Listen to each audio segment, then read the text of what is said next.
Au sommaire, terroir et grand cru d'Alsace, un petit objet très pratique pour les derniers pique-niques de la saison. Et pour finir, mon coup de cœur, Vallée du Rhône Sud pour un gigondas. Alors là, ça va intéresser tout le monde cette saison. Changement de tir, si je puis dire. On va détailler tous les terroirs des grands crus d'Alsace. Exactement. Alors pour rappel, 51 grands crus en Alsace, mais seulement 10 types de sols.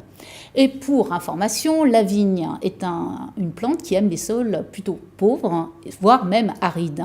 Elle a un système racinaire extrêmement profond parce que les racines peuvent plonger à plus d'une dizaine de mètres pour aller chercher l'eau, mais également les racines vont se charger d'oligo-éléments présents dans le sous-sol.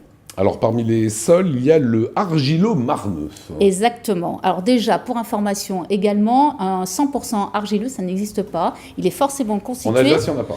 Ça n'existe pas tout court. D'accord. Un sol 100% argileux, ça n'existe pas. Il est forcément constitué d'une grande quantité de marne. La marne, c'est quoi? C'est un assemblage de calcaire et d'argile. Et dans le cas d'un sol argilo-marneux, il y a une très faible proportion de calcaire, moins de 30%.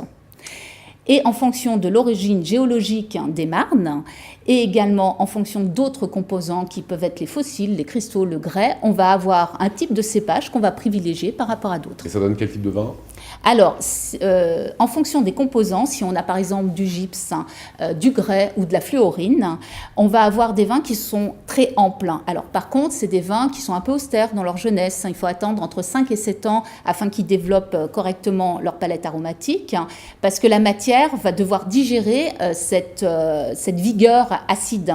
Par contre, après, lors d'une dizaine d'années, vous avez une complexité qui apparaît et surtout un potentiel de garde remarquable entre 20 et 30 ans. Vous qui êtes une spécialiste, vous aimez bien les vins d'Alsace. Hein ? Oui, j'aime bien les vins ouais, d'Alsace. Je sais, ouais. Combien de grands crus sur ce type de sol ? 5, dont le Kanzlerberg de Bergame qu'on avait présenté l'année dernière. À ça se rajoutent 4 autres grands crus, le Fröne, le Schonenbourg, l'Altenberg de Bergbitten et également, et voilà, je l'ai oublié, le dernier, il en fallait un.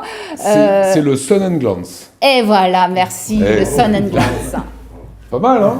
Ouais, je suis assez fier de moi. On en saura plus dans les semaines prochaines, dans les semaines à venir ? Oui, la semaine prochaine, on va pouvoir aborder le Schonenbourg, notamment, et toujours avec les portraits de vignerons.